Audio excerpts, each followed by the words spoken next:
Good afternoon, everybody. Good afternoon, everybody. Listen, let me say this to you. A lot has been going on in the United States. We're getting ready for elections, and we know that with the elections, um, that there are a lot of issues that are presently going to be before the court, and I mean before the voters. And let me just say this to you: it's a hot mess. Now let me so we can understand how this basically works. Well, it's simple. Right now, everyone is jockeying for position. What do you mean? Simple. If the legislatures, want something done and they're not getting it done, they're taking it to the courts. We saw that with the overruling Roe v. Wade. So basically, it's like if I can't get what I want this way, I'm going to get what I want another way. And that is what is going on. And it is a hot, hot mess. And let me tell you why it's going to be a hot mess. Right now, for those of you who, are following along with the news and everything, you have a situation where we have just found out that the debt forgiveness for student loan, the appellate courts have kind of put a pause on it, okay? Which means that you still can apply, but what it does mean is that right now there's no action on it. And basically, there were 8 Republican states that said, put a pin in it. So now, traditionally, if the legislatures did something, it was, you just say that's just the law. Now they taking it to the next phase with the gaming and so to speak with the courts. So right now we don't have debt forgiveness. It's on hold. So what that means is that you still can apply, you still in the system, but now the government has to respond to the state. And then the state responds. You know what's going to happen. This issue is going to go to the Supreme Court. Right now, we don't have the majority. So there's a good chance that this debt forgiveness may not go through. But you really don't know because I think that with Republicans, hey, Tracy Muhammad, I think with Republicans, it's a universal thing with this debt forgiveness. I don't think that it's just like, Democrat, Republican. But the Republicans are flexing. Hey, Regina, how you doing? They're flexing. So what that means is that in the meantime, who gets caught up in this mess? Regular citizens, people who can't afford this outrageous student loan. And what happens is we are got, you've been made a promise. It's like somebody saying you about to get a new car. You got insurance, everything, and then all of a sudden they say, oh, we can't deliver the car. Why? Because of the wrangling with this. Now, let me tell you what's going on. Also, the Republicans are basically saying to Bush, look, let me tell you something. It's something called a debt ceiling. And the Congress gives exclusive authority to the president to get money.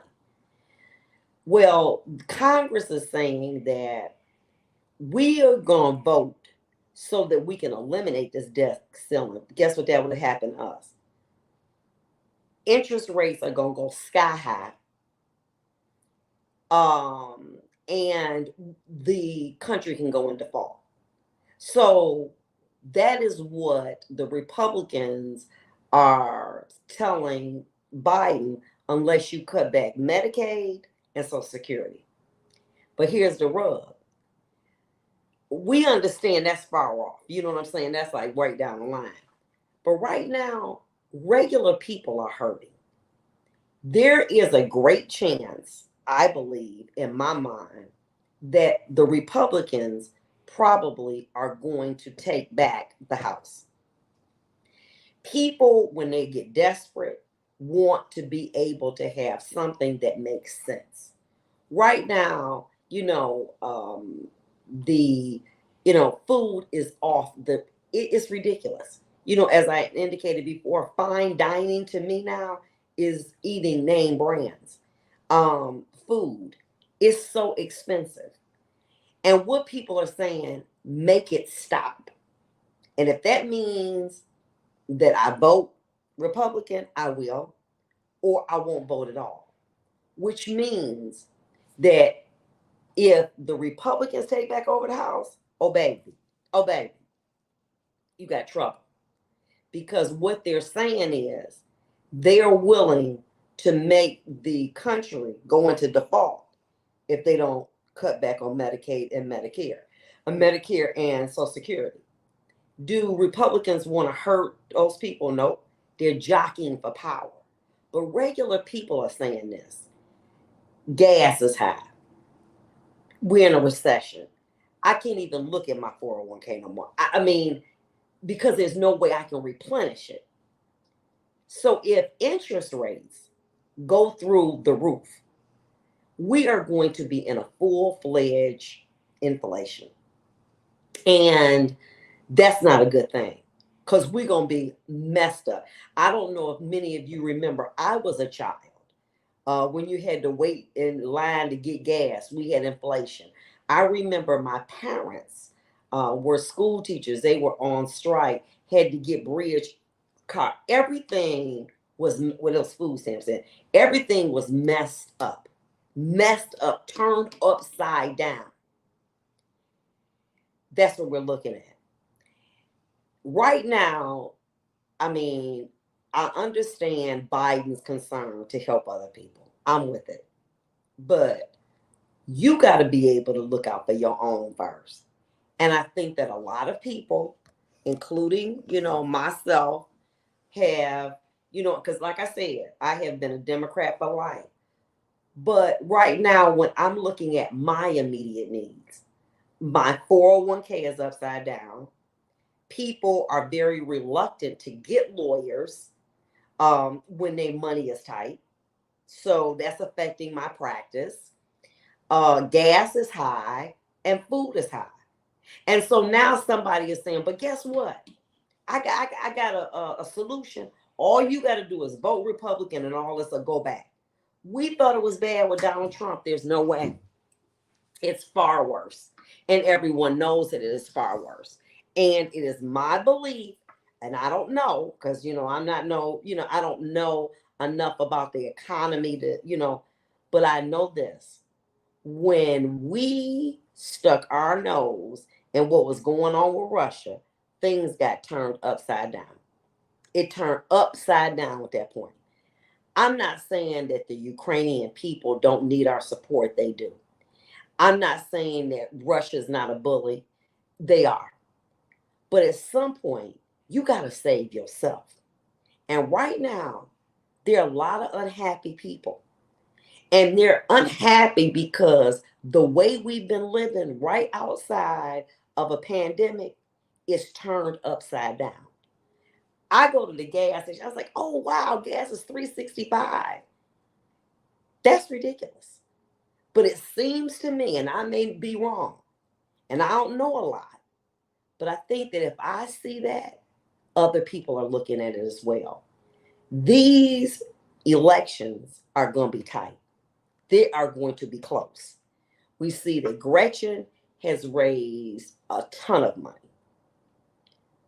But Tudor Dixon has gotten the support of the Detroit News.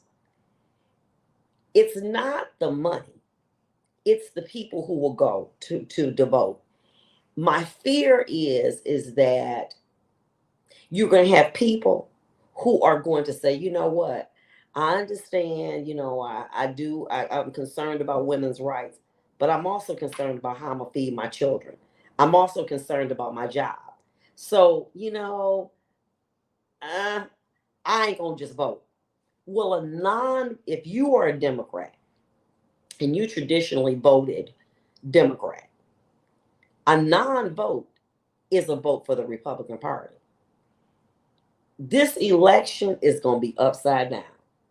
Then we have who? Biden telling Elon Musk, we need you to put SpaceX over in Iran.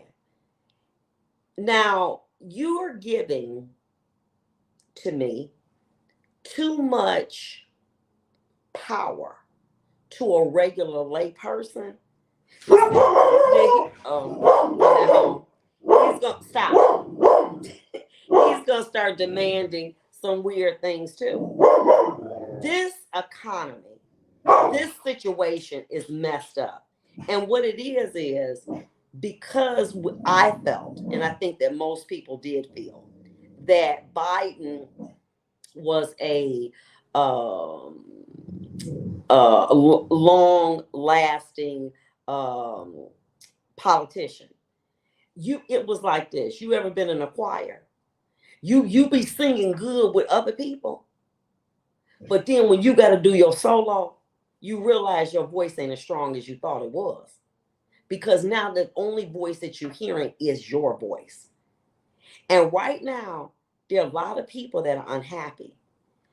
I am blessed and favored that at least I do have my pension, but it's a lot of people out here that don't have a pension and they're suffering, and they want an end to the suffering. They are tired of paying this food outrageous. They tired of gas being high. If you think it's bad now, it's about to get a hot mess, and people are afraid, and we got to do something. And what people may think the quick fix is to go back to life before Biden, which was when Republicans ruled. When Republicans ruled, it was bad, and Trump was doing bad things, and there were other social issues that were out of control. But financial issues, they weren't anything like this. And so this is going to be different. This is going to be definitely challenging. I do not think that it's going to be a cakewalk everywhere. I do, see that in some states, you're going to have, Democrats will prevail. But in other states, I think there's a good chance that the House will then be run again by Republicans, because people are sick and tired of holding out. You know what I'm saying? It's just too much. And everybody's like, oh, well, you know what? It's going to get better. Well, it wouldn't bother me before, because I was working and I could put money back in my 401k. I can't do that now. So I can't say, well, you got 5 more years. 5 more years, I will have 5 cents. If that's a concern for me, don't you think that that's a concern for people that's working every day, that don't have a 401k? You know what I'm saying? This serious.